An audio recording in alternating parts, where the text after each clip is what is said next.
بسم اللہ الرحمن الرحیم الحمدللہ رب العالمین والصلاة والسلام علی خاتم النبیین. ناظرین محترم السلام علیکم ورحمۃ اللہ وبرکاتہ. پروگرام آپ کے مسائل کا حل لے کر آپ کا میزبان ڈاکٹر محمود غزنوی حاضر خدمت ہے اور میرے ساتھ تشریف فرما ہے شیخ الحدیث مفتی محمد ابوبکر صدیق شاذلی. اور بہت عرصے کے بعد آپ سے ملاقات ہوئی ہے. ظاہر ہے کہ ربیع الاول کا مبارک مہینہ تھا، ہر طرف بہاریں رونقیں آئی ہوئی تھی. خصوصی پروگرام کیو ٹی وی نشر کر رہا تھا. آپ نے بہت ہی پرنور محفلیں دیکھی ہوں گی، بڑے اچھے پروگرام دیکھے ہیں اس دوران. تو اس دوران جو ہے وہ ہمارا آپ کا رابطہ اس لیے نہیں ہو سکا کہ خصوصی اسپیشل ٹرانسمیشن جو ہے وہ چل رہی تھی. اب چونکہ ربیع الاول کی رونقیں ویسے تو جاری و ساری ہیں اور ہمیشہ سال بھر رہتی ہیں، لیکن پروگراموں کے حوالے سے وہ خصوصی ٹرانسمیشن جو ہیں وہ ذرا سے کم ہوئی ہیں، تو ہم نے سوچا کہ آپ سے ملاقات کی جائے. بہت دن ہو گئے اور ویسے بھی اب تو آپ بھول بھی گئے ہوں گے کہ ہم پچھلے پروگرام میں کس موضوع پر بات کر رہے تھے. مجھے تو بھی یاد ہے کہ متفرقات پر بات ہو رہی تھی، یعنی بہت سے متفرق پہلو ہیں جو ہیں اس پر فقہی حوالے سے بات چیت جاری تھی. لیکن آج میں ایک بہت ہی جدید ایجاد پر آپ سے بات کرنا چاہتا ہوں جو بظاہر ہمارے لیے ایک سہولت کا باعث بھی ہے لیکن بہت بڑی زحمت بھی بن گئی ہے. یعنی اس سے بہت سے معاشرتی فائدے بھی ہوئے ہیں لیکن سماجی اعتبار سے بہت سے نقصانات بھی ہوئے ہیں، اور دیگر معاملات میں اس کے بہت سے ایسے پہلو سامنے آئے ہیں کہ جس پر بات کرنا اب ضروری ہو گیا ہے. اس لیے کہ ہمارا مسئلہ یہ ہے کہ ہم ہر ایجاد کو اپنی مرضی کے مطابق استعمال کرنا چاہتے ہیں. آج میری مراد ہے ایک چھوٹی سی ڈبیا جو آپ کی جیب میں پڑی رہتی ہے، جسے ہم موبائل ٹیلی فون یا سیل فون کہتے ہیں، اس پر بات کرنی ہے. اس کے کچھ فقہی مسائل ہیں. اب آپ کہیں گے کہ موبائل کے فقہی مسائل کیا ہو سکتے ہیں، تو مفتی صاحب سے پوچھنا. السلام علیکم مفتی صاحب. وعلیکم السلام. موبائل کے فقہی مسائل ہو سکتے ہیں؟ جناب، زندگی میں جو چیز بھی انسان کو پیش آتی ہے اس کے ضرور شرعی مسائل ہوتے ہیں، فقہی مسائل ہوتے ہیں. آج کل جو یہ جدید ایجادات ہو گئی ہیں، جیسے موبائل آ گیا ہے، نیٹ آ گیا ہے، تو نیٹ کے بھی فقہی مسائل ہوں گے بہت سارے. دیکھیں، اس میں بنیادی اصول ہے اور یہی اسلام کو دیگر تمام مذاہب سے امتیاز کرتی ہے، بلکہ اور بھی اسلام کی امتیاز والی خوبیاں ہیں، لیکن ان میں سے ایک یہ بھی ہے کہ اسلام جو ہے وہ قیامت تک کے لیے ہے. اور اس کی وجہ یہ ہے کہ اسلام نے ایسے اصول و قواعد و ضوابط اپنے ماننے والوں کو دیے ہیں کہ کوئی مسئلہ بھی اس کی رینج سے باہر نہیں جا سکتا. یہ نہیں کہہ سکتے کہ اسلام میں جناب اس کا حل نہیں ہے، اس کا جواب نہیں ہے. بنیادی اصول مرتب ہیں، بنیادی اصول موجود ہے. دنیا کے دیگر مذاہب ایک خاص وقتوں کے لیے تھے، خاص زمانوں کے لیے تھے، خاص قوموں کے لیے تھے. تو ان کے وہ زمانے بیت گئے تو وہ مذاہب بھی ختم ہو گئے، صرف نام باقی رہ گئے، رسم و رواج باقی رہ گئے. لیکن اسلام قیامت تک کے لیے ہے، تو یہ ہر زمانے کے لیے ہے، ہر قوم کے لیے ہے، ہر نسل کے لیے ہے. اس لیے اس میں تمام مسائل کا حل موجود ہے. اچھا، پچھلے زمانوں کے مقابلے میں اسلام کو ایک بہت ہی وسیع کینوس ملا ہے، وہ یہ کہ جو آنے والا زمانہ ہے وہ جدید ٹیکنالوجی کا، سائنس کا، انجینئرنگ کا، خلا کا، کمیونیکیشن کا زمانہ ہے، اور اس میں بھی اسلام کو جو ہے وہ ایک دین فطرت کے طور پر ایک مکمل دین رہنا ہے. بالکل رہنا ہے. اور یہ آپ بھی جانتے ہیں اور ہمارے عوام میں سے بھی بہت سارے لوگ جانتے ہوں گے جو ہمیں سن رہے ہیں کہ اسلامی واحد مذہب ہے جو جدید سائنسی تحقیقات کو ہدایت دے رہا ہے. نور ہدایت وہ لوگ قرآن ہی سے لیتے ہیں، نبی کریم صلی اللہ علیہ وسلم کی احادیث سے لیتے ہیں. وہ باتیں جو آج سے 1400 سال پہلے اگر کھلے کھلے لفظوں میں بیان کر دی جاتی تو کوئی مانتا نہیں. اسلام نے پہلے ہی ان کی باتوں کی طرف اشارہ کر دیا تھا. آج اس کو سائنس پروف کر رہی ہے. جدید ٹیکنالوجی میں جتنی چیزیں بھی ہیں اگر اس پر غور کریں تو بعض اوقات تو حیرت ہوتی ہے کہ قرآن اور شریعت تو اس طرف پہلے ہی اشارے، رسول اللہ صلی اللہ علیہ وسلم کی احادیث مبارکہ اس طرف پہلے ہی اشارے کر چکی ہیں. آج اگر آج کے حالات کے تناظر میں دیکھا جائے تو حیرت ہوتی ہے کہ کس طرح کے معاملات ہیں اور ان کے بارے میں کس طرح جو ہے افلا تتفکرون، تم غور کیوں نہیں کرتے، تم فکر کیوں نہیں کرتے. کائنات تمہارے لیے مسخر ہے، تم چاہے فضاؤں میں جاؤ، چاہے سمندر کی گہرائیوں میں جاؤ، چاہے ہواؤں میں اڑو، سب کچھ تمہارے لیے ہے. لیکن ایک شرط کے ساتھ لگا دیا کہ وما خلقت الجن والانس الا لیعبدون، کہ ہم نے انسان کو اور جن کو اپنی عبادت کے لیے پیدا کیا ہے. باقی وہ اقبال کا مثال ہے نا کہ جہاں ہے تیرے لیے تو نہیں جہاں کے لیے، تو یہ سارا جہاں جو ہے ہمارے لیے بنایا گیا. تو ہمیں اسے کیسے استعمال کرنا چاہیے؟ ظاہر ہے ہم جدید ٹیکنالوجی کی طرف آئے ہیں. اس میں ایک بات میں عرض کرنا چاہوں گا کہ جدید ٹیکنالوجی جتنی بھی جدت اختیار کر جائے، اپنی آخری حدوں کو پہنچ جائے، لیکن اس کی لمیٹیشن ہے. اور 1400 سال پہلے نبی کریم صلی اللہ تعالی علیہ وسلم نے آلات تیار نہیں فرمائے بلکہ انسان تیار فرمائے، اور ایسے انسان تیار فرمائے جو قرآن کی اس آیت طیبہ کا مصداق ہے کہ سخر لکم ما فی السماوات والارض، کہ زمین و آسمان میں جو کچھ بھی ہے وہ سب تمہارے لیے مسخر کر دیا گیا۔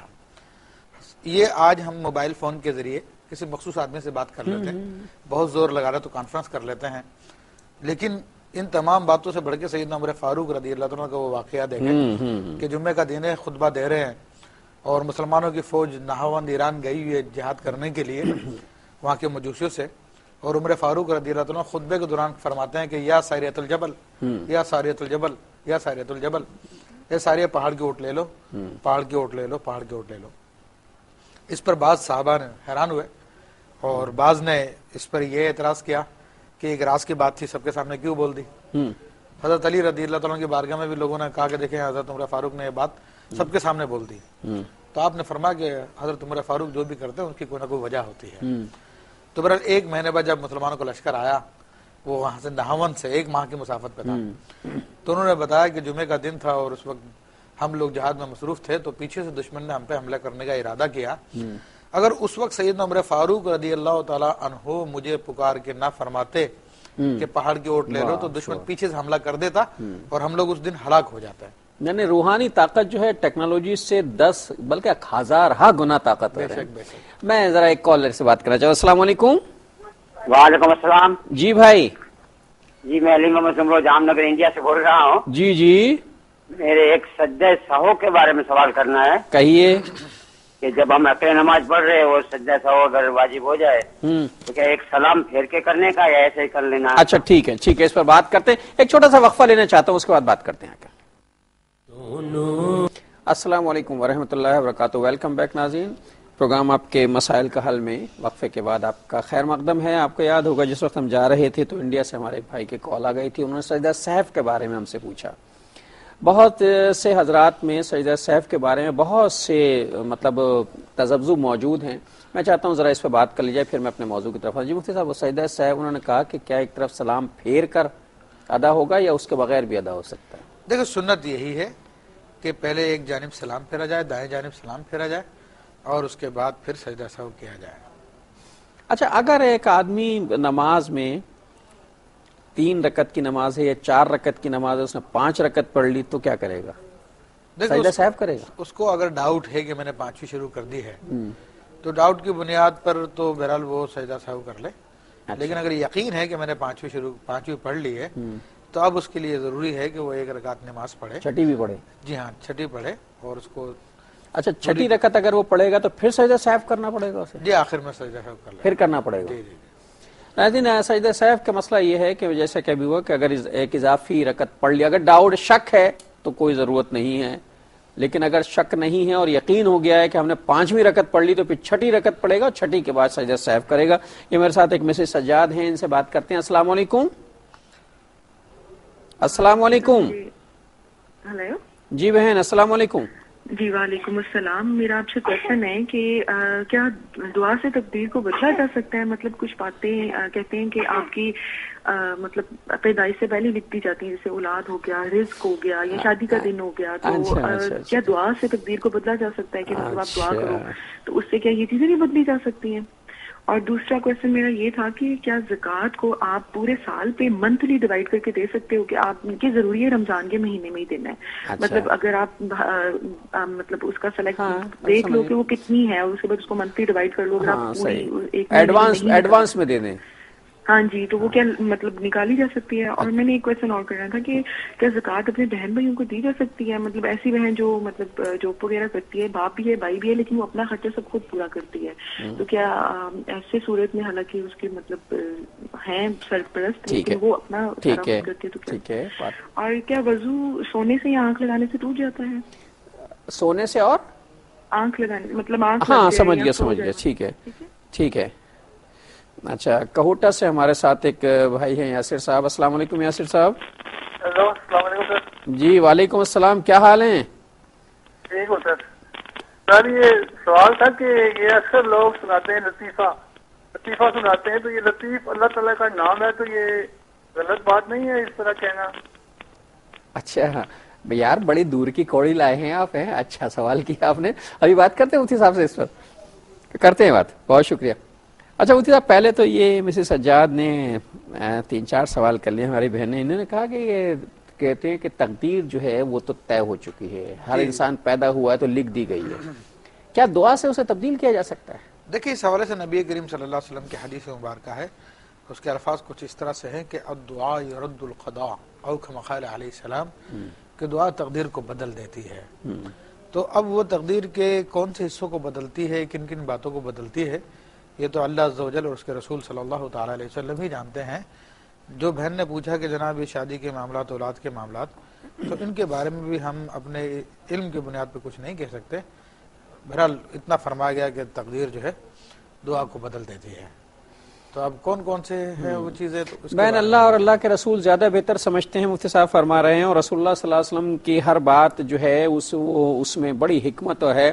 اب کس قسم کی تقدیر کو تبدیل ہوتے ہیں، اور تقدیر سے جو ایکچوئل تبدیلی ہے اس سے کیا مراد ہے، یہ تو رسول اللہ صلی اللہ علیہ وسلم زیادہ بہتر سکتے ہیں. لیکن ہمیں اس پہ یقین رکھنا چاہیے کہ اگر مسلسل اپنے رب کے بارگاہ میں دعا کی جائے تو اللہ تعالی ہمارے حالات میں تبدیلی پیدا کر دیتے ہیں. دوسرا سوال یہ تھا کہ زکوٰۃ جو ہے ماہانہ قسطوں میں تقسیم کر کے دی جا سکتی ہے؟ دیکھیں جب زکوٰۃ ایک مرتبہ فرض ہو جائے تو اس کو فوری طور پہ ادا کرنا واجب ہے، اس کو بلا وجہ تاخیر کرنا گناہ ہے. نہیں، یہ ایڈوانس میں کہہ رہی ہے. ہاں اگر ایڈوانس میں دینا چاہتی ہیں تو شرعی اعتبار سے پھر اجازت ہے کہ جو زکوٰۃ آئندہ سال واجب ہوگی وہ آپ اس سال دے دیں، تو وہ تو کر سکتے ہیں. ہاں، لیکن بعد میں یہ روک کے نہیں دینی چاہیے.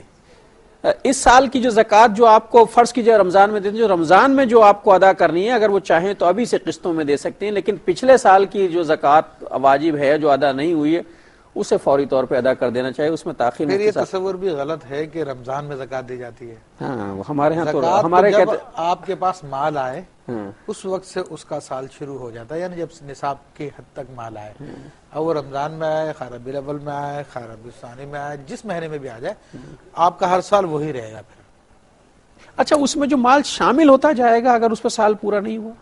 دیکھیں اس میں جو مال شامل، اگر ایک مرتبہ نصاب کمپلیٹ ہو گیا اب اس میں مزید شامل ہوگا، جتنا شامل ہوتا جائے گا اس کا سال وہی ہوگا جو اور زکوٰۃ کی ادائیگی سے چند دن پہلے، ایک ہفتے پہلے اس میں مزید مال شامل ہو گیا. اگر میں کہوں کہ 1 منٹ پہلے ہو گیا یہی تو میں کہلوانا چاہ رہا ہوں، تو بھی اس پہ زکوٰۃ ہوگی. یہی تو میں کہلوانا چاہ رہا تھا. سب لوگ ہمارے یہاں کانسیپٹ یہ کہ نہیں صاحب ابھی تو یہ تو دسمبر میں ہمارے پاس مال آیا ہے، اس پہ تو اگلے دسمبر میں سال پورا ہوگا.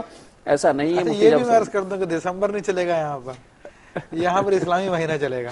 یہ لیجیے وجہ یہ کہ لیونر کیلنڈر کے حساب سے دن کم ہوتے ہیں، جبکہ آپ کے جو یہ سولر کیلنڈر ہے اس کے حساب سے بالفرض 15-20 سال کے اندر 1 سال کا فرق پڑ جاتا. اچھا، تو اس لیے 1 سال کی زکوٰۃ بچ جائے گی، اس کا مطلب اسلامی ہاں، تو اس لیے اسلامی کیلنڈر ظاہر ہے زکوٰۃ تو ایک اسلامی فریضہ ہے، مذہبی فریضہ ہے، تو وہ تو اسلامی قاعدے قانون اور اس کے سال اور اس کی تعداد کے حساب سے دینی چاہیے. اس کا عیسوی سال سے کوئی تعلق نہیں ہے. وہ تو ویسے ہی میرے منہ سے نکل گیا تھا دسمبر، مفتی صاحب نے فوراً پکڑ لی کہ دسمبر. لیکن اچھا ہے، یہ ساری باتیں بھی ہمیں پتہ ہونی چاہیے کہ ہم دسمبر سے دسمبر اور جنوری سے جنوری طے کر رہے ہوتے ہیں یا رمضان سے رمضان طے کر رہے ہوتے ہیں. رمضان ضروری نہیں ہے. جب زکوٰۃ فرض ہو گئی ہے اس کی ادائیگی جو ہے ہو سکتا ہے وہ شعبان میں ہو گئی ہو سکتا ہے رجب میں ہو گئی ہو. بہرحال بہن نے ایک سوال پوچھا تھا کہ بہن بھائیوں کو زکوٰۃ دے سکتے ہیں جبکہ وہ اپنا خرچہ پورا کر لیتے ہیں؟ دیکھیں بہن بھائی اگر شرعی فقیر ہیں، جیسا بہن کا اپنا مسئلہ پوچھا انہوں نے، تو اگر دیکھ خود کماتی ہوں، وہ کچھ اپنا خرچہ چلا لیتی ہوں، لیکن اگر واقعی شرعی فقیر کی تعریف میں داخل ہے تو اگر بھائی بہن کو زکوٰۃ دے سکتے ہیں. اچھا بہن، ایک سوال ابھی آپ کا ہے، یہ طاہر صاحب بلوچستان سے، ان کی لائن کٹ جائے گی، پہلے ان سے بات کر لوں. السلام علیکم. السلام علیکم. وعلیکم السلام. اچھا سر، سوال یہ کر رہا تھا کہ کوئی غصے میں بندہ بول دیتا ہے کہ اپنی بیوی کو کہ یہ میری ماں لگتی ہے یا بہن لگتی ہے، اس سے کیا نکاح ٹوٹ جاتا ہے یا نہیں ٹوٹتا ہے؟ اچھا، اور کوئی سوال ہے؟ نہیں سر، یہی چیک کرنا تھا. اچھا ٹھیک ہے، اس پہ بات کر لیتے ہیں. ایک اور کالر ہے، ذرا ان سے بات کریں. السلام علیکم. السلام علیکم. وعلیکم السلام بہن. جی میں راولپنڈی سے فرحت بات کر رہی ہوں. جی مجھے 2 سوال پوچھنے تھے مفتی صاحب سے. جی. ایک تو مجھے یہ پوچھنا تھا کہ قربانی کا جو ہم حصہ ڈالتے ہیں عید پہ، تو کیا ہم اس میں بچوں کا عقیقہ کر سکتے ہیں؟ اچھا. اور دوسرا سوال یہ تھا کہ ویلنٹائن ڈے کے حوالے سے پوچھنا تھا کہ بچوں کو ہم اس سے کس طرح سے دور رکھ سکتے ہیں؟ یہ بات پوچھ کے آپ نے لوگوں کو یاد تو دلا ہی دیا نا کہ ایسا بےہودہ دن کوئی آنے والا ہے. خیر چلیے ویسے اچھا اس پہ بات کرتے ہیں. ٹھیک ہے بات. چلیے مفتی صاحب بہن کا ایک سوال رہ گیا تھا کہ سونے سے وضو ٹوٹ جاتا ہے, کیا بیٹھے بیٹھے پلک جھپکنے سے بھی وضو ٹوٹ جائے گا؟ دیکھیں اگر آپ اس طرح سے بیٹھے ہیں کہ آپ کے سرین جمے ہوئے, آپ کی سیٹ جو ہے وہ جمی ہے زمین پر, تو پھر آپ ٹھیک ٹھاک لمبی نیند بھی لے لیں تو اس سے وضو نہیں ٹوٹے گا. پلک جھپکنے سے تو نہیں ٹوٹے گا. گاؤں تکیہ لگا کے بیٹھے ہوتے ٹیڑھے ہو کے ذرا, لیکن ٹیڑھے ہو گئے, ایک سائڈ اٹھ گئی, آپ کی سیٹ نہیں جمی ہوئی ہے, تو پھر آپ کا ایک پلک جھپکنے سے بھی وضو ٹوٹ جائے گا. ٹوٹ جائے گا. اچھا چلیے میں نے آپ کے تو چاروں سوالات کے جوابات مفتی صاحب نے بڑی تفصیل سے دیے. یاسر صاحب نے کہوٹا سے پوچھا تھا لطیفے کے بارے میں. دیکھیں بلا شبہ لطیف اللہ تبارک و تعالیٰ کا نام ہے, مگر یہ عربی زبان کا ایک لفظ ہے لطیف, جس کا معنی باریک پتلا بھی ہوتا ہے, تو اس سے یہ ماخوذ ہے. اور اس میں اگر معاذ اللہ کوئی اللہ تعالیٰ کے نام کو بگاڑنے کی نیت سے کرتا ہے تو پھر دائرہ اسلام سے خارج ہے. لیکن ہمارے عرف میں کوئی بھی ایسا نہیں کرتا, بلکہ ایک اصطلاح ہے یہ. تو ہاں اگر کسی بری چیز کو لطیف کہا جائے تو پھر تو منع کیا جائے گا, جس طرح کہ نبی کریم صلی اللہ علیہ وسلم نے ارشاد فرمایا لا تسموا العنب کرم, کہ تم انگور کو کرم مت کہو. الکرم هو اللہ او کما قال علیہ السلام, کرم تو اللہ کا نام ہے, اللہ ہے کرم. تو اس چیز میں تو منع کریں گے. جس طرح ہمارے یہاں پہ حلیم ہے تو اس کو کھچڑے کو حلیم کہتے ہیں, مالک معروف نیت تو وہ حلیم کھچڑے والی ہے, لیکن پسندیدہ نہیں ہے کہ اللہ تعالیٰ کا نام حلیم ہے, ہم کھانے کی چیز کو حلیم کہیں. جس طرح کہ نبی کریم صلی اللہ علیہ وسلم نے انگور کو کرم کہنے سے منع کر دیا, حالانکہ نیت کسی کی بھی نہیں ہوگی وہاں پر, لیکن چونکہ ایک ادب کا تقاضا ہے, کھچڑا کہنا چاہیے اس کو, حلیم نہیں کہنا چاہیے, کھچڑا کہنا چاہیے. حلیم نہیں کہنا چاہیے, کھچڑا کہنا چاہیے. سن لیا آپ نے, میں جو آپ کی طرف دیکھ رہا ہوں وہ اس لیے دیکھ رہا ہوں, مفتی صاحب میری طرف دیکھ رہے ہیں کہ بھائی حلیم نہ کہیں, کھچڑا کہیں. حلیم جو اللہ تعالیٰ کا نام ہے, اور یہ بات اس سے پہلے میں نے کئی جگہ سنی بھی تھی, لیکن اچھا ہوا کہ آج اس کی تصدیق بھی ہوئی. تو یہ جتنے حلیم سینٹر ہیں انہیں اپنے نام اس پہ سے مٹا دینا چاہیے, اور ہمیں بھی احتیاط کریں. لوگوں کو اصل میں بہت سلیقے سے جب کوئی یہ کہہ رہا ہو تو اسے بہت سلیقے سے سمجھا دینا چاہیے کہ یار یہ ذرا اس میں بے ادبی کا پہلو ہے, لہٰذا اس کو کھچڑا کہہ لیں تو زیادہ اچھا ہے. تو ہمارے ساتھ ایک کالر ہے, ذرا ان سے بات کر لوں. السلام علیکم. جی وعلیکم السلام ورحمۃ اللہ وبرکاتہ. جی آپ سب کو عید میلاد النبی جو گزر چکا ہے, جو آ رہا ہے, آئندہ آنے والی, آپ سب کو مبارک ہوں. بہت شکریہ جی, بہت زیادہ جی. اور اس کے علاوہ زکوٰۃ کا چلتا ہے, آپ نے بات کی ہے, تو اسی طرح اگر بھانجی دینا چاہے اپنی ہڈی کو, خالہ ہو, کوئی بھی ہو, تو وہ بیوہ بھی ہو, بیمار بھی ہو, فالج کا اٹیک جیسے کچھ بھی ہو, تو کماتی بھی نہ ہو, عمر بھی زیادہ ہو, تو اس کو دے سکتی ہیں وہ کوئی بھی بہن بھائی کوئی بھی زکوٰۃ؟ اور شریف فقیر ڈھونڈنے میں کچھ مشکل پیش آتی ہے. نہیں, زکوٰۃ ان کو دینا چاہتی ہیں, معذور ہیں, بیمار ہیں, کماتی ہیں, تو بھائی شریف فقیر ہی ہوں گی نا. اسی طرح کے حالات ہوتے ہیں. شریف فقیر کے بارے میں بات کرتے ہیں مفتی صاحب سے. بلوچستان سے طاہر صاحب نے پوچھا کہ وہ یہ کہ ہمارے ایک جاہلانہ طریقہ ہے کہ وہ غصے میں آ کے بیوی کو کہتے ہیں تم میری ماں لگتی ہو, میری بہن ہو, وغیرہ وغیرہ لغویات, تو کیا اس سے نکاح فسخ ہو جاتا ہے؟ دیکھیں فقہاء کرام نے لکھا کہ ایسا کہنا حرام ہے, سخت گناہ کی بات ہے, لیکن اس سے نکاح نہیں ٹوٹے گا. نکاح نہیں ٹوٹتا, یعنی کہا تو میری ماں ہے, تو میری بہن ہے, ایسا کہنا سخت گناہ ہے, لیکن اس سے نکاح نہیں ٹوٹے گا. اچھا, پنڈی سے بہن نے پوچھا کہ قربانی کا حصہ, قربانی جب ہم کرتے ہیں تو اس میں عقیقہ بھی کر سکتے ہیں؟ اچھا, اس میں ایک بات میں وضاحت کر دوں کہ ہمارے سننے والے جو ہے نا, بہت سارے لوگ اپنے آپ کو بہت زیادہ انٹیلیجنٹ سمجھتے ہیں, اور وہ ایک مسئلہ ہمارا سن کے اس کے اوپر 10 مسئلے نکال لیتے ہیں. تو اس لیے میں وضاحت کر دوں کہ یہ کہنا کہ تو میری ماں ہے, تو میری ماں لگتی ہے, اس سے تو کچھ نہیں ہوگا. لیکن اگر کہا کہ تو میری ماں کی طرح ہے, تو میری بہن کی طرح ہے, یا تو میری ماں کی مثل ہے, تو میری بہن کی مثل ہے, تو اس سے بہت فرق پڑ جائے گا. اچھا, وہ زہار کہلاتا, قرآن میں پورا بیان ہے اس کا. یہ بہت کہتے ہیں یہ مرد حضرات جو غصے میں, مطلب مجھے معاف کیجیے گا میں ایک لفظ استعمال کر رہا ہوں جو مجھے نہیں کرنا چاہیے, بہت ہی جاہلانہ طریقہ ہے یہ کہ وہ اس قسم کی لغویات بکنا. وہ مفتی صاحب فرماتے ہیں کہ اس لفظوں کی اپنی ایک لفظوں ہی کی اہمیت ہے. یہ ہوتا کیا ہے؟ نکاح کیا ہے؟ آپ نے 3 لفظ ادا کیے اور ایک نامحرم کو اپنی زندگی کا ہمسفر بنا کے محرم بنا لیا. 3 لفظ ادا کیے، اس اپنی پوری زندگی سے نکال دیا. اسی طرح کچھ لفظ ادا کرنے کے بعد ہم گناہگار ہو جاتے ہیں، کچھ لفظ ادا کرنے کے بعد تو باقاعدہ ہم دائرہ ایمان سے بھی خارج ہو جاتے ہیں. تو زبان کو ذرا احتیاط سے استعمال کرنا چاہیے. میرے ساتھ ایک کالر ان سے بات کرتے ہیں. السلام علیکم. السلام علیکم. وعلیکم السلام. جی فرمائیے. اچھا، یہ ہمارے ساتھ بہن سائرہ ہیں لاہور سے. السلام علیکم. وعلیکم السلام. جی سر کیسے ہیں آپ؟ اللہ کا شکر ہے. ہیلو. جی فرمائیے. سر میرا مفتی صاحب سے یہ سوال ہے کہ اگر کوئی آدمی بغیر وجہ کے دوسری شادی کرنا چاہتا ہو، بغیر کسی وجہ کے دوسری شادی کرنا چاہتا، مطلب کہ اس کی پہلی بیوی ہو تو وہ بچے بھی کچھ ہو، لیکن وہ ویسے ہی اس کو مطلب کہ شادی کرنے کا شوق ہو، اسلام کیا کہتا ہے، شریعت کیا کہتی ہے، اگر بھی اجازت نہیں دے سکتا ہے شادی؟ یہ کیسا خوفناک، خطرناک، مہلک، تکلیف دہ اور ڈرا دینے والا شوق ہے. اس پر میں مفتی صاحب سے بات کر کے بتاتا ہوں، لیکن ایک وقفہ لینے کے بعد. دونوں جہاں میں میرے ہیں.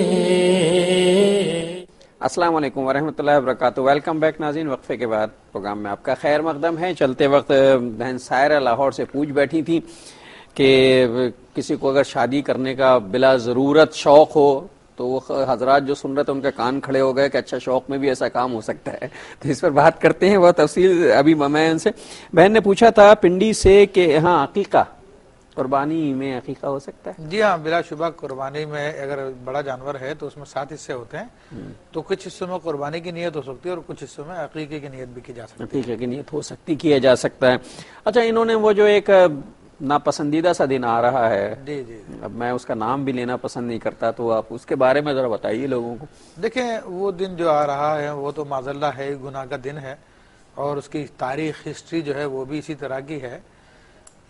نبی کریم صلی اللہ تعالی علیہ وسلم کی تعلیمات کو اگر ہم لیں، یعنی وہ ذات کے جن کا کلمہ پڑھتے ہیں ہم، ان کی تعلیمات کو اگر لیں تو ان کی مذہبی کتابیں پڑھنا بھی منع ہے. ہمیں تو کس قدر سیدنا شرمناک ہے عمر یہ فاروق معاملہ. رضی اللہ تعالیٰ عنہ نے ایک مرتبہ وہ توریت کے کچھ صحیفے لے لیے اور اسے پڑھنا شروع کیا تو نبی کریم صلی اللہ علیہ وسلم کا چہرہ اقدس کا رنگ مبارک متغیر ہو گیا، اور آپ علیہ السلام نے غضب میں فرمایا کہ لو بدأ لکم موسیٰ لا یسع الا اتباع، کما قال علیہ السلام، کہ آج اگر موسیٰ علیہ السلام بھی تمہارے سامنے ظاہر ہو جائیں تو میری پیروی کے سوا کوئی چارہ کار نہیں ہے. تو آج ہم لوگ جو ہے اغیار کی پیروی کرنے کے لیے کتنے، اور یہ کوئی پیروی کرنے والی بات بھی تو نہیں ہے، اور معذاللہ اس میں ہمارے جو کوئی فلاح بھی تو نہیں ہے اس میں. 100 کارڈ پڑھے لکھے وہ لوگ زیادہ انوالو ہوتے ہیں. اور یہ مسئلہ ہے کہ اکبر الہ آبادی نے بڑا پیارا شعر کہا تھا، ہماری قوم کو تباہ کرنے کے لیے ان کاموں میں لگایا جا رہا ہے. اکبر الہ آبادی نے کہا تھا، یوں قتل سے وہ بچوں کے بدنام نہ ہوتا، افسوس کے فرعون کو کالج کی نہ سنی. تو آج یہی معاملہ ہے. آج کالج کی سطح پر، یونیورسٹی کی سطح پر، ان سطح پر جو ہے خاص طور پہ ان لوگوں کو خوب مطلب کہ انسائٹ کیا جاتا ہے، ترغیب دلائی جاتی ہے معذاللہ. تو بہرحال مسلمانوں کو بچنا چاہیے. اچھا خیر، اس میں مزید میں کوئی بات نہیں کرنا چاہتا. میرے ساتھ حکیم سید صارم علی صاحب کال پر ہیں انڈیا سے. السلام علیکم حکیم صاحب. السلام علیکم. السلام جی رحمۃ اللہ وبرکاتہ. جی ارشاد. عرض کرنا یہ ہے کہ کچھ مدارس ایسے ہیں جن میں لگاتار زکوٰۃ لی جاتی ہے. فرمائیے. اور صرف بھی کر دی جاتی ہے. مثلا میں نے 5,000 روپے زکوٰۃ دی ہے، جی ہے نا صاحب. 1 سال تک انہوں نے خرچ نہیں کیا، دوسرے سال تک نہیں کیا، تیسرے سال تک نہیں کیا، 4-5 سال گزر گئے، ہے نا صاحب. ان کے پاس جمع ہے. اچھا، تو اس بارے میں کیا عرض ہے؟ اچھا ٹھیک ہے، اس پہ بات کر لیتے ہیں مفتی صاحب سے. یہ ہماری بہن ارم ہے ہمارے ساتھ، ان سے بات کریں. السلام علیکم ارم. وعلیکم السلام انکل. میں نے 2 سوال پوچھنے ہیں مفتی صاحب سے. جی ہلو. جی میں سن رہا ہوں. میرا پہلا سوال تو یہ ہے کہ جو کوئی انسان بیمار ہو روزہ نہ رکھ سکے تو وہ روزے کا جو ہدیہ ہے وہ 2 کلو کے برابر ہوتا ہے یا 2.25 کلو کے برابر؟ ٹھیک ہے. اور دوسرا میرا کوشچن یہ ہے کہ جو روزے کا جو فدیہ ہے وہ کسی نمازی غریب آدمی کو دینا چاہیے زیادہ یا پھر کوئی ویسے غریب آدمی ہو تو اس کو دے دیں؟ اچھا بس ٹھیک ہے، بات کرتے ہیں. اچھا مفتی صاحب، یہ بہن نے پوچھا تھا کہ ان کی بھانجی بیمار ہے، پریشان حال ہے، معذور ہے، کماتی نہیں ہے، اسے زکوٰۃ دی جا سکتی ہے؟ دیکھیں اس حوالے سے شرعی اعتبار سے بات یہ ہے کہ بھانجی خود بہن کو زکوٰۃ دے سکتے ہیں تو بھانجی کو بھی زکوٰۃ دی جا سکتی ہے بشرطیہ کہ شرعی فقیر ہو.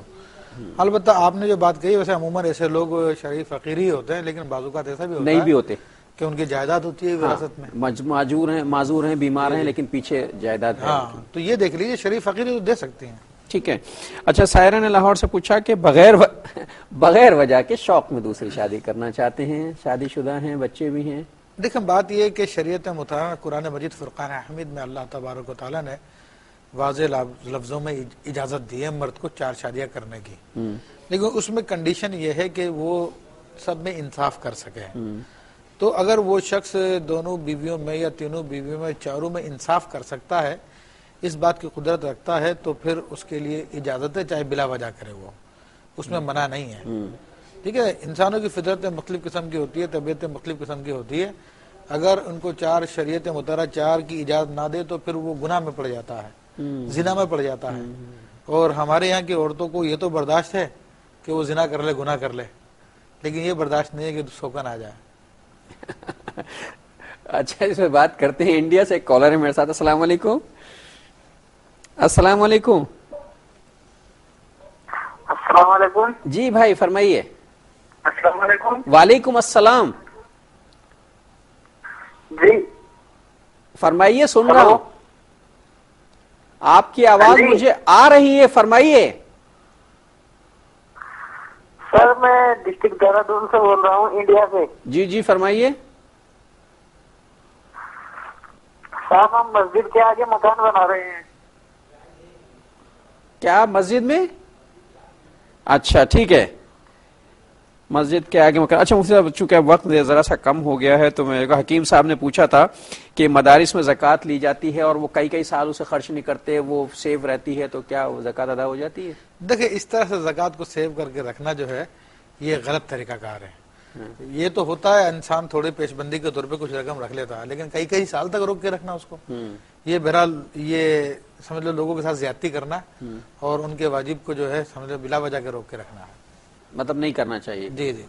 اچھا انہوں نے ارم نے پوچھا گجرانوالا سے کہ بیمار جو روزہ نہیں رکھ پاتا اس کا فدیہ کتنا ہوگا؟ دیکھیں اگر وہ ایسا بیمار ہے کہ آئندہ کبھی اس کے صحیح ہونے کی امید نہیں ہے تو ایسا مرض ہے تو پھر تو وہ فدیہ دے گا، اور وہ فدیہ جو ہے وہ صدقہ فطر کی مقدار ہے. جتنا عید کے دن فطرانہ دیتے ہیں 2 کلو 50 گرام گندم یا اس کا آٹا. کسی بھی شرعی فقیر کو دیا یا عام آدمی کو دیا جا سکتا ہے، اس کے لیے نمازی پرہیزی ہونا ضروری ہے؟ دے تو سب کو سکتے ہیں، لیکن پسندیدہ یہ ہے کہ جو نیک انسان ہے اس کو دینے میں زیادہ ثواب ہے. آپ نے بہن ارم ایک بات سنی مفتی صاحب جو فرما رہے تھے، وہ یہ کہ یہ تصور کر لینا جو ذرا اس کو وضاحت ہو جانی چاہیے کہ فدیہ ضروری نہیں کہ ہر آدمی میں روزہ نہیں رکھ سکا بیماری کی وجہ سے میں بھی فدیہ دوں گا. اگر میرے ٹھیک ہونے کا کوئی چانس ہی نہیں ہے، میں بھی روزہ رکھ ہی نہیں سکتا، اس قابل نہیں ہو تو فدیہ دیں گے. ایسا نہیں کہ ہر آدمی روزہ چھوڑ کے فدیہ دینے لگے. جس کو بخار آیا اس نے کہا میں فدیہ دے دوں گا. اچھا خیر، انڈیا سے بھائی نے پوچھا تھا کہ مسجد کے آگے گھر بنا رہے ہیں، مکان بنا رہے ہیں. دیکھیں اگر مسجد کے آگے مکان بنانے سے مراد یہ ہے کہ ان کی اپنی پرسنل پراپرٹی ہے اور اس کے بنانے سے مسجد کا راستہ ہی بند نہیں ہوگا تو ان کے لیے جائز ہے بنانا. اور معذاللہ اگر مسجد کی پراپرٹی اس پہ مکان بنا رہے ہیں پھر تو حرام ہے، ناجائز ہے. یا یہ ہے کہ اس طرح سے بنا رہے ہیں کہ جناب مسجد کا دروازہ بند ہو جائے گا تو بھی ان کے لیے درست نہیں ہے اس طرح سے مکان بنانا. اس کو ایسے طریقے سے بنائے کہ مسجد کے حقوق پامال نہ ہو. ٹھیک، نمازیوں کو تکلیف نہ پہنچے، مسجد کے حقوق پامال نہ ہو، مسجد کو کسی قسم کی گزن نہ پہنچے تو مکان بنایا جا سکتا. اگر وہ مسجد کی زمین نہیں ہے، اور اگر ہے تو پھر اللہ ماشاء اللہ اللہ ہی آپ سے ان سے پوچھے گا جو حرکت کی. اچھا ان صاحب ایک بات، میرا موضوع تھا موبائل فون. اب چونکہ کالرز اتنے زیادہ تھے تو موبائل تو رکھا ہی رہ گیا بیچ میں. تو ایک بات مجھے چلتے وقت بتا دیے کہ موبائل فون پر اسکرین سیور لگاتے ہیں یا آپ کیا کہتے ہیں اسے وال پیپر، جی وال پیپر بناتے ہیں، اور وہ یہ ہوتا ہے کہ موبائل بند بھی ہوتا ہے تو وال پیپر اس کو بہت خوبصورت سا کیلیگرافی ہوئی ہوئی اللہ کے نام کی، اسے لے کے باتھ روم میں جا سکتے ہیں؟ دیکھیں اگر وہ اپیئر ہو رہا ہے اور آپ کے ہاتھ میں کھلا ہوا ہے تو پھر تو آپ کو لے جانا منع ہے، بے ادبی ہے. لیکن اگر وہ آپ کی جیب میں ہے تو بہرحال آپ اس کو لے کے جا سکتے ہیں کہ اس وقت چھپا ہوا وہ اندر. اچھا، اگر ہم نے اپنے موبائل پر قرآن حکیم محفوظ کیا ہوا ہے، جی جی چند پارے محفوظ کیا، پورا قرآن ہی، آج کل تو پورا قرآن بھی جو ہے موبائل پر موجود ہے، اب اس کے لیے شرعی حکم کیا ہوگا موبائل کا؟ دیکھ اس کے لیے بھی شرعی حکم موبائل کو کتنا تقدس ملے گا اس سے؟ موبائل کو تقدس تو بہرحال یہ ہے کہ اس میں قرآن مجید سے اس کو نسبت ہونے کی وجہ سے اس کا احترام کیا جائے گا کہ اس کے اندر گندی چیزیں نہ استعمال کریں، اسی پہ گانے سنیں گے تو پھر تو یہ سمجھ لیجئے کہ اس نے دین و دھرم کو برابر کر دیا. اس میں ویڈیو بھی چلے گی، اس میں جب بےہودہ تصاویر بھی کھینچی جائیں گی، اس سے نہیں اس سے گریز کیا جائے، اس سے نامحرموں سے بات بھی کی جائے گی، بے ادبی کی باتیں ساری کی ساری. تو البتہ یہ کہ اگر قرآن مجید ہے موبائل میں اور قرآن وہ اس وقت آف ہے تو اس کو بھی آپ جیب میں رکھ کے ٹوائلٹ میں لے جا سکتے ہیں، کیونکہ موطا امام محمد میں سیدنا امام محمد رحمۃ اللہ تعالی علیہ نے یہ حدیث شریف بیان کی کہ نبی کریم رؤوف الرحیم صلی اللہ تعالی علیہ وسلم جب استنجا کے لیے تشریف لے جایا کرتے تھے تو آپ علیہ الصلوۃ والسلام کے دست مبارکہ میں آپ کی مہر نبوت والی انگوٹھی تھی جس میں محمد رسول اللہ لکھا ہوا تھا، تو آپ علیہ الصلوۃ والسلام اس کو موڑ کے اس کا رخ جو ہے مٹھی کی طرف کر لیا کرتے تھے، تو پھر آپ تشریف لے جایا کرتے تھے. تو اس سے آپ نے استدلال فرمایا کہ اس طرح سے اگر کوئی چیز ڈھکی ہوئی ہو تو اس کو لے جا سکتے ہیں. اچھا، اگر اس پہ قرآنی آیت اپیئر ہو رہی ہے، نظر آ رہی ہے، اسکرین پر موجود ہے، ہم پڑھ رہے ہیں اس وقت، جی اب بغیر وضو کے اسے چھوا جا سکتا ہے؟ دیکھیں اس کے حوالے سے میرا نظریہ تو یہ ہے کہ اس کو چھونا جائز ہے، اگر پیدا ادب کے تقاضے کے طور پہ نہ چھوئے، لیکن چونکہ اس کی ایک حیثیت عکس کسی ہے، اصل کسی نہیں ہے، اور اس کو ایک مثال سے یوں سمجھا جا سکتا ہے کہ اگر کہیں لفظ اللہ یا قرآن کی کوئی آیت لکھی ہے، اس کے سامنے آپ مرر کر دیں، آئینہ کر دیں، شیشہ لگا دیں، تو شیشے کے اندر اس کا عکس نظر آئے گا. تب میں آپ سے سوال کرتا ہوں، شیشے کو ہاتھ لگا سکتے ہیں آپ بغیر وضو کے؟ شیشے کو تو لگا سکتے ہیں، تو بس کامن سینس کی بات ہے. یہی بات اس میں موبائل اچھا ایک چیز، اچھا یہ بالکل یہی بات ہے، لیکن میں تھوڑی سی کنفیوژن دور کرنے کے لیے ایک بات پوچھنا چاہتا ہوں. قرآن حکیم میں پڑھنا چاہتا ہوں تھرو انٹرنیٹ، میں نے اپنے کمپیوٹر پر فلیش قرآن جو ہے وہ کھول لیا ہے، جی جی، اب میں اسے پڑھ رہا ہوں، اس کے لیے وضو کرنا ضروری ہے؟ چونکہ آپ چھو نہیں رہے اسے تو آپ کے لیے وضو کرنا ضروری نہیں ہے، اور چھو بھی لیں گے تو وہ اس کے عکس کو چھونا ہوا، اصل کو چھونا. تو بغیر وضو کے وہ قرآن حکیم جو پڑھا جائے گا اس کا ثواب باقی رہے گا؟ جی ہاں بالکل ثواب ملے گا، اس کا قرآن ہی پڑھا آپ نے.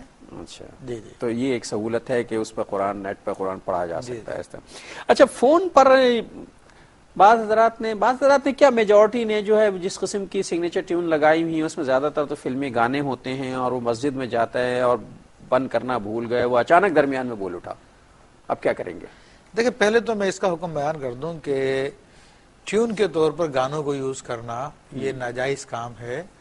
شریعت نبی کریم صلی اللہ تعالی علیہ وسلم نے اپنے بعثت کے مقاصد میں سے یہ مقصد بیان فرمایا کہ انما بعثت لکسر المزامیر، او کما قال علیہ السلام، مجھے تو ان آلات موسیقی کو توڑنے کے لیے بھیجا گیا ہے. تو اب ہم اسے بڑے شوق سے سنتے ہیں تو اس سے گناہگار ہوں گے. پھر اس سے بڑھ کر اور گناہ یہ کہ مسجد میں وہ آواز سنائی دے جس کو اللہ ناپسند فرماتا ہے، اس کے حبیب علیہ الصلوۃ والسلام ناپسند فرماتے ہیں، وہ شیطان کا آلہ ہے وہ آواز، تو یہ اس سے بڑھ کر گناہ ہے. پھر اس میں اور بڑا گناہ یہ ہے کہ اس کی وجہ سے ساری مسجد والے کو دل جو ہے ٹوٹ جاتا ہے، اتنی تکلیف ہوتی ہے میں آپ کو بتا نہیں سکتا میری جو کیفیت ہوتی ہے. یہ موبائل ٹیوننگ کی بات ہو رہی تھی کہ موبائل ٹیون ایسی نہیں ہو چاہے، وہ میری بھی ٹیوننگ ہو گئی ہے، مجھے ہدایت دے دی گئی ہے کہ ٹائم جو ہے وہی کم ہو گیا ہے، تو ظاہر ہے میرا موضوع تو رہے گا، زندگی بخیر رہی تو انشاءاللہ اسی موضوع پر اگلے پروگرام میں گفتگو کریں گے. شیخ الحدیث مفتی محمد ابوبکر صدیق شاذلی اور اپنے میزبان ڈاکٹر محمود غزنوی کو اگلے پروگرام تک کے لیے اجازت دیجیے. اللہ نگہبان. دونوں جہاں میں میرے